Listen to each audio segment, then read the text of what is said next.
인류가 처음으로 지구상에 등장한 이후에 인류는 여러 가지 흔적을 남겼어요.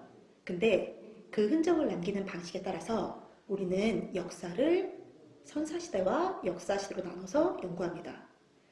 인간들이 남긴 흔적을 보면 문자라는 게 생기기 시작한 이후에는 기록을 남길 수 있게 돼요. 우리가 지금 사용하고 있는 한글도 그런 문자가 될 수 있고, 그런 한글보다 훨씬 이전에 인류는 다양한 문자를 발명해서 사용했었죠. 그런 문자로 기록을 남겨서 비석이라든가 책 같은 이런 것들이 만들어지고 난 이후에는 사실 인간들의 삶의 모습을 좀 더 자세히 우리가 알 수 있게 되죠. 그 시대부터를 역사시대라고 하고, 그 이전, 그러니까 아주 과거에 인류가 처음 등장해서 처음으로 돌을 들고 석기시대를 살았던 그 시대부터는 사실은 그땐 문자가 없었어요. 그러면 문자가 없어서 기록도 남기지 못했겠죠? 그럼 그런 시기에는 그때 인류가 어떻게 살았는지 어떻게 알 수 있을까요? 문자 기록이 없던 시기에는 우리는 인간들이 살았던 흔적, 그 시대 사람들이 무엇을 먹고 어떤 장소에 어떤 형태로 집을 짓고 살았는지 이런 것들을 통해서 그 시대의 사람들의 삶의 모습을 들여다볼 수가 있어요. 그래서 문자 기록이 없었던 시기, 그러니까 우리가 처음으로 문자라는 걸 사용하기 전의 시대, 그 시대에 우리가 흔적만을 가지고 살았던 그 시대를 선사시대라고 부릅니다. 먼저 선자를 쓰고요. 역사보다 먼저 있었던 시대라는 뜻입니다. 문자로 기록하기 전에 먼저 있었던 과거의 시대를 선사시대라고 하고요. 이때는 문자 기록이 없었기 때문에 사실 흔적, 우리는 흔적이라고 말하지만 이 흔적, 사람들이 살았던 인류의 흔적을 크게 두 가지, 유물과 유적으로 나누죠. 유물은 물건이에요. 남겨진 물건이란 뜻인데, 예를 들면 움직일 수 있는 물건이니까 도자기 조각이나 토기 조각 같은 것도 볼 수 있고, 그리고 아니면 작은 쓰레기 더미 안에서 먹었던 종류, 음식의 종류, 조개 껍질이라든가 이런 것 통해서 뭘 먹었는지, 그리고 탄화된 곡식을 통해서 이때는 어떤 곡식을 동사져서 먹었는지, 과일의 씨 같은 걸 통해서 어떤 과일을 채집해서 먹었는지, 이런 것들을 통해서 우리는 알 수 있고요. 그 시대 사람들의 모습을. 그리고 유적은 그 시대 사람들의 흔적 중에 좀 더 크고, 그리고 함부로 옮길 수 없을 정도의 그런 어떤 흔적을 유적이라고 하는데, 예를 들면 대표적으로 무덤 같은 게 있죠. 아니면 집터 같은 것들을 유적이라고 합니다. 유물의 종류는 도자기 조각이라든가 토기 조각이라든가, 아니면 아까 얘기했던 것처럼 쓰레기 더미에 있는 조개 더미, 조개 껍질 같은 게 유물이라면, 유적은 무덤과 집터처럼 좀 더 크고, 그리고 사람들의 흔적이 남아있는 것들 중에서 옮기기 힘든 것을 유적이라고 하죠. 문자 기록이 없었기 때문에 이런 것들을 통해서 그 시대 사람들의 모습을 들여다볼 수 있는 거예요. 기록을 남긴 이후의 시대는 이제 역사시대라고 부릅니다. 우리가 히스토리라고 부르는 그 시대인데, 역사시대는 기록이 남아있기 때문에 그 기록을 통해서, 문자 기록을 통해서 역사시대를 들여다보면 되죠. 대표적으로 책이라던가 아니면 비석에 쓰여진 다양한 글들을 통해서 그 시대 사람들이 어떻게 살았는지 알 수 있게 됩니다. 문자로 남겨진 기록을 읽고 그 의미를 해석하는 방식으로 그 시대를 우리가 들여다볼 수 있는 거죠. 여기까지가 역사를 연구하는 두 가지 방법. 선사시대와 역사시대 나누는 기준은 뭐다? 바로 문자가 있느냐 없느냐. 문자의 유무를 통해서 문자가 없다면 선사시대, 문자가 생겼다면 역사시대라고 부른다 라는 거 배웠습니다. 자, 다음 내용은, 그렇다면 처음으로 등장한 인류는 어떤 모습으로 지구상에 나타났고, 그리고 그때의 인류와 지금 우리가 과연 똑같은가를 봤을 때 그렇지 않다는 걸 알 수 있게 되죠. 무엇을 통해서 그걸 알 수 있냐면, 이들의 뼈나 이들의 두개골 같은 이런 뼈가 발견되는데, 이런 발견된 두개골의 모양, 뼈의 모양이, 척추의 모양이라던가 이런 전신 뼈의 모양이 지금 우리 인류와 굉장히 많이 달랐다라는 것이 다양한 그런 뼈들이 발견되는 거죠. 그래서 인류는 진화했구나 라는 것을 뒷받침해 주게 됩니다. 이런 인류의 진화 과정을 보면 지금까지 밝혀진 바로는 요 4단계 정도를 알아두시면 될 것 같아요. 부르는 명칭은 그들이 가진 성격이나 아니면 그들이 어디서 발견되었는지 같은 것들을 통해서 이름이 지어졌습니다. 먼저 최초의 인류. 우리가 최초의 인류라고 부르는 오스트랄로피테쿠스 아파렌시스입니다. 오스트랄로피테쿠스 아파렌시스는 사실 인간과 원숭이의 중간 단계, 약간 유인원과 굉장히 가까운 그런 모습을 보이는데, 그러면 유인원과 오스트랄로피테쿠스 아파렌시스의 차이점은 뭐냐? 바로 뇌의 용적이에요. 일단 뇌의 크기가 유인원보다 훨씬 크고요. 약 390만 년 전에 등장했고, 그리고 이 두개골을 이용해서 뇌 용적이 크다는 걸 알았고, 그리고 또 다른 특징이 뭐냐면 척추뼈를 통해서 봤을 때 드디어 유인원과는 다르게 두 발로 서서 걷기 시작했다. 직립보행이라고 합니다. 사실 유인원이라는 건 우리가 알고 있는 침팬지나 오랑우탕이나 고릴라 같은 이런 동물들을 얘기하는데, 이들은 우리와 굉장히 유사한 구조, DNA 구조를 갖고 있어요. 차이점이 뭐냐면 그들은 네 발로 달리죠. 걷고. 근데 인류 중에 최초의 인류인 오스트랄로피테쿠스 아파렌시스는 그 앞발 두 발을 땅에서 떼어서 이제 그 자유로워진 앞발 2개를 이용해서, 우리 이제 이걸 손이라고 부르죠. 손으로 도구를 만들어 사용했다. 돌을 집어서 던지든가 아니면 나무를 막대기를 들고 공격해오는 다른 맹수들을 막든가, 이런 식으로 손을 이용해서 도구를 사용할 수 있게 되었다. 이게 유인원과 인류의 가장 큰 차이라고 보시면 되겠습니다. 첫 번째, 이후에 등장하는 다양한 유골 중에 약 180만 년 전에 등장했을 것으로 추정하고 있는 뇌의 용적을 보면 굉장히 커졌죠.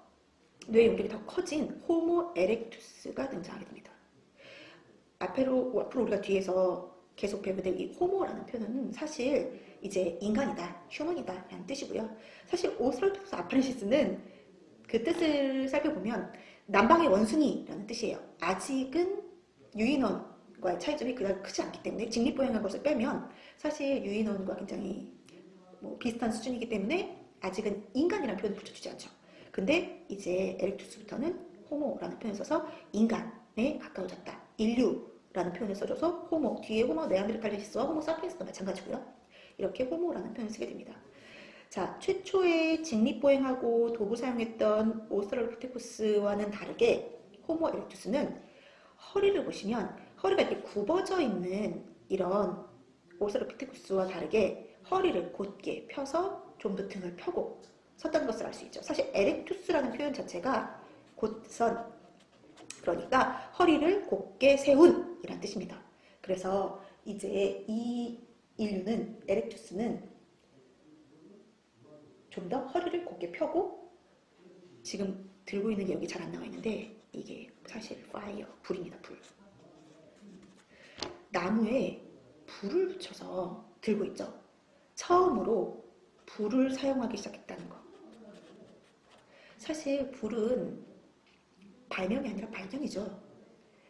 처음에 번개 같은 게 쳐서 나무에 불이 옮겨 붙거나 산불이 났을 때 그것을 굉장히 위협적으로만 바라봤던 인류가 그 불을 이용해서 다른 맹수나 추위로부터 스스로를 지킬 수 있게 된 게 바로 불의 사용입니다. 이 불의 사용을 시작했던 최초의 인류가 호모 에렉투스라고 볼 수 있죠. 그리고 좀 더 다양한 도구도 사용했지만 이때부터 언어를 사용했다는 것을 알아두셔야 돼요. 다양한 형태, 그리고 좀 간단한 형태긴 하지만 이때 언어를 사용했다는 것을 알 수 있고요. 그리고 이들은 주로 베이징, 중국의 베이징과 그리고 인도네시아의 자와섬이라는 곳이 있는데, 그곳에 발견된 곳의 이름을 따서 베이징인 또는 자와인이라고 부르기도 합니다. 자, 인류의 진화 과정의 두 번째 단계는 호모 에렉투스에 대해서 배워봤고요. 세 번째 단계는 호모 네안데르탈렌시스입니다. 뇌의 용량이 엄청나게 늘어났죠? 좀 더 지금 우리의 모습과 가깝고요. 그리고 도구를 제대로 만들어서 들고 있는 모습을 볼 수 있죠. 이들은 도구 사용도 능숙해졌을 뿐만 아니라 뇌 용량이 커진 만큼 다양한 사고를 할 수 있게 됐어요. 그러면서 사실 이들이 죽은 다음에 영혼, 사후세계라는 것에 관심이 있었다는 걸 우리가 알게 됐죠. 사후세계에 관심이 있었다는 걸 어떻게 알게 됐냐? 이들의 시체는 이전에 발견된 오스트랄피테쿠스 아파렌시스나 호모 에렉투스의 시체와는 그 모양이 좀 다르게 유골이 발견되는데, 바닥에 누워서 똑바로 누워서 두 손을 가슴에 얹은 형태로 내장된 시신들이 발견돼요.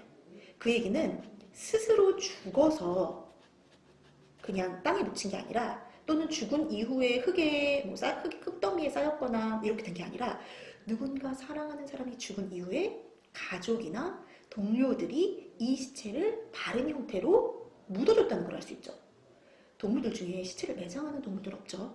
이렇게 시체를 매장했다는 것은 이후에, 이 사람이 죽은 이후에도 어떤 시신이 훼손되지 않길 바라고, 그리고 영혼이 남아있는 것 같은 그런 것들을 느꼈기 때문에 이때 네안데르탈렌시스부터는 시신을 매장하고, 그리고 약간 죽은 이후에 영혼의 세계도 좀 더 고민하게 되었다라는 것을 알 수 있습니다. 왜 네안데르탈렌시스냐면 독일의 네안데르탈이라는 지역에서 발견됐어요. 동굴 속에서. 그래서 호모 네안데르탈렌시스라는 이름이 붙었습니다. 주로 이들의 이름은 발견된 지역에서 붙게 되죠. 자, 약 20만 년 전에 이제 보세요. 거의 우리가 알고 있는 원신의 모습과 가장 흡사한, 사실 이들은 우리와 뇌 용량이 거의 같습니다. 뇌 용적이 1500cc고, 그리고 거의 우리와 흡사한 형태의 인류의 모습을 보이고 있어요. 사실 이들이 지금도 사실 살아남아서 옷을 제대로 입고 면도를 하고, 그리고 머리를 깎은 다음에 양복을 입고 우리 사이에 스며든다 그러면 정확하게 구별해낼 수 없을 정도의 모습을, 외양을 갖춘 게 바로 호모 사피엔스, 바로 우리의 직접 조상입니다. 다른 말로는 현생 인류라고 부르죠. 지금 살고 있는 우리와 같은 모습의 인류로 진화한 게 바로 호모 사피엔스죠. 호모 사피엔스는 전 세계로 가장 많이 퍼져나간 인류고요. 그리고 이들의 가장 큰 특징은 동굴에 살면서 동굴마다 벽화를 그렸다는 거죠. 그 벽화에 보면 각종 사냥감, 고래나 사슴이나 맘모스나 이런 것들이 그려져 있고, 그것을 통해서 사냥의 풍요를 기원했다는 것을 알 수 있어요.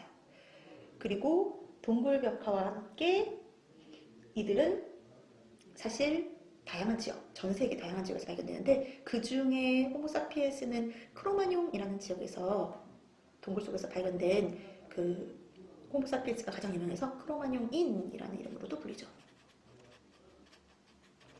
크로마뇽은 프랑스에 있는 지역입니다. 이렇게 현생 인류, 호모사피엔스까지 인류의 진화 과정에 대해서 알아봤습니다.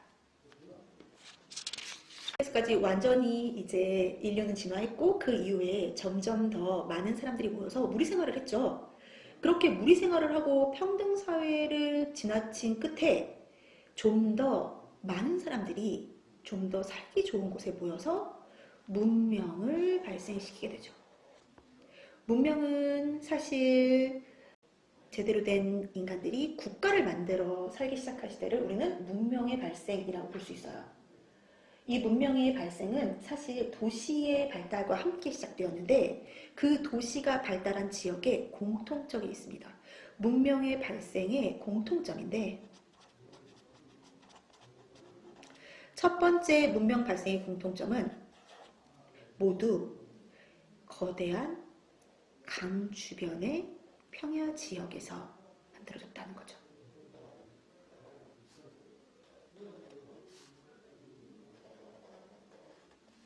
지금 제가 표시한 이 5개의 강이 최초로 4곳에서 발생한 문명의 기반이 된 큰 강인데요.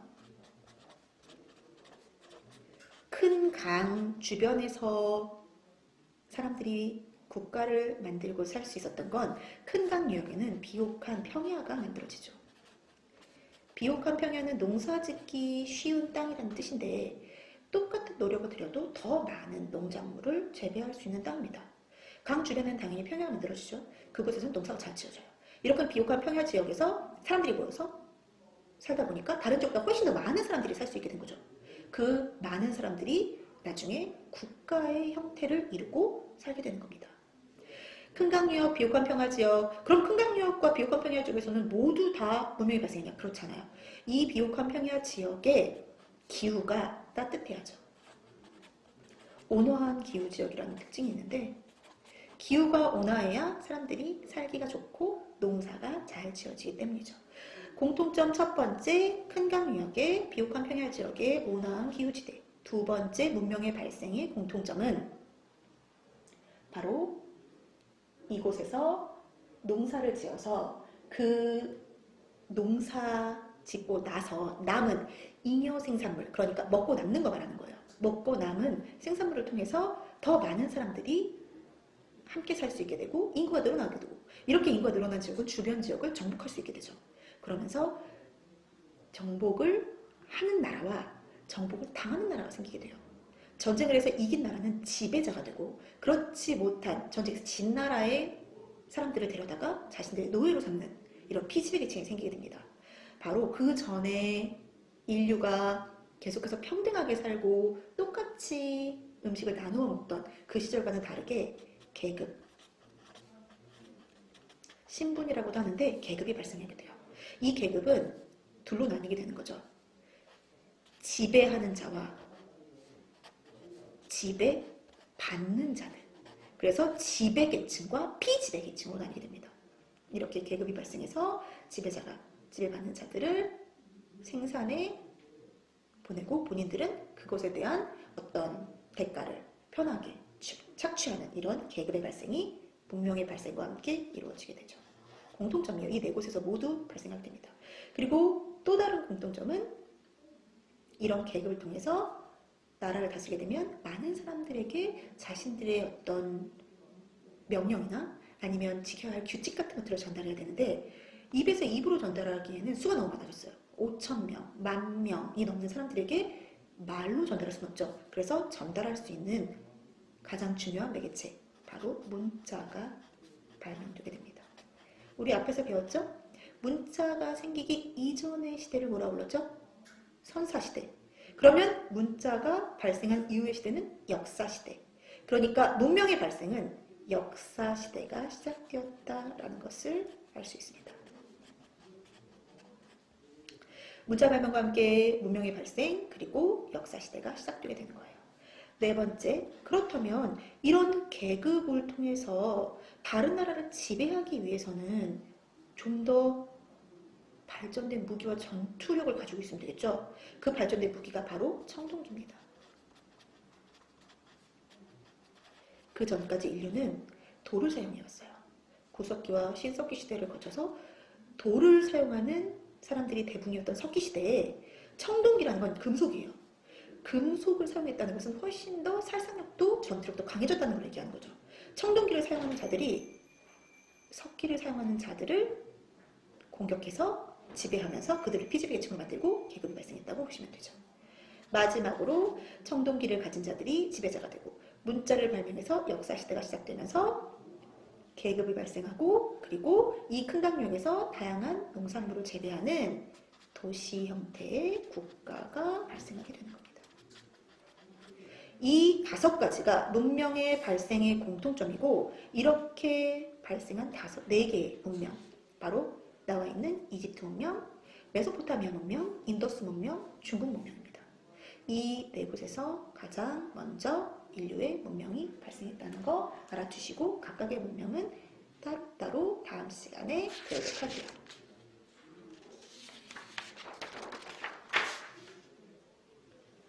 자, 그럼 문제를 좀 풀어볼까요? 앞에서 배운 내용을 문제로 풀어보면 앞에서 배운 우리 문명의 공통점 5가지 배웠습니다. 자, 이 문명 공통점 5가지 중에 일단 이 문명 지역부터 한번 알아볼까요? 우리 문명 지역 중에서 여기 이 나일강과 관련된 문명 지역 이름이 뭐였죠? 그쵸, 이집트 문명이고요. 여기 두 강 사이에 있었던 문명 지역 메소포타미아 문명입니다. 좀 길죠?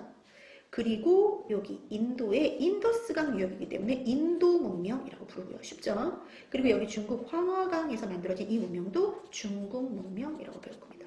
문명의 종류 4가지 있었고요. 이 4대 문명이라고 불러요. 다른 말로 고대 문명이라고도 하고요. 고대 문명은 곧 이 4대 문명을 얘기하는데 4대 문명 4개의 위치 이름까지 정확히 알아둬야 되고 이제 문명의 공통점, 이 4대 문명의 공통점 5가지. 5가지는 문자를 사용했다. 맞나요? 맞죠. 도시국가가 발생했다. 맞죠. 큰 강 유역의 비옥한 평야지대에서 온화한 기후를 바탕으로 발생했다. 맞고요. 지배자가 없는 평등한 사회였다. 맞나요? 이건 이미 석기시대에서 끝났죠. 계급이 발생한 계급사회였다 라는 거 배웠어요. 답은 4번이 되겠죠. 그리고 청동기를 만들어 사용했다. 청동기를 가진 자가 청동기를 가지지 못한 석기를 운영하고 있는 자들을 공격해서 그들을 피지배자로 만들어서 계급사회가 형성됐다라고 배웠습니다. 자, 두 번째 문제. 선사시대와 역사시대 규명의 기준이 뭐였습니까? 무엇의 유무? 앞에서 배웠죠? 문자의 유무. 문자가 생기면 이후가 역사시대. 문자가 생기기 이전을 우리는 선사시대. 이렇게 부르기로 했죠? 답은 5번입니다. 오늘 수업은 여기까지 하는 걸로 할게요. 자, 고생하셨습니다, 여러분.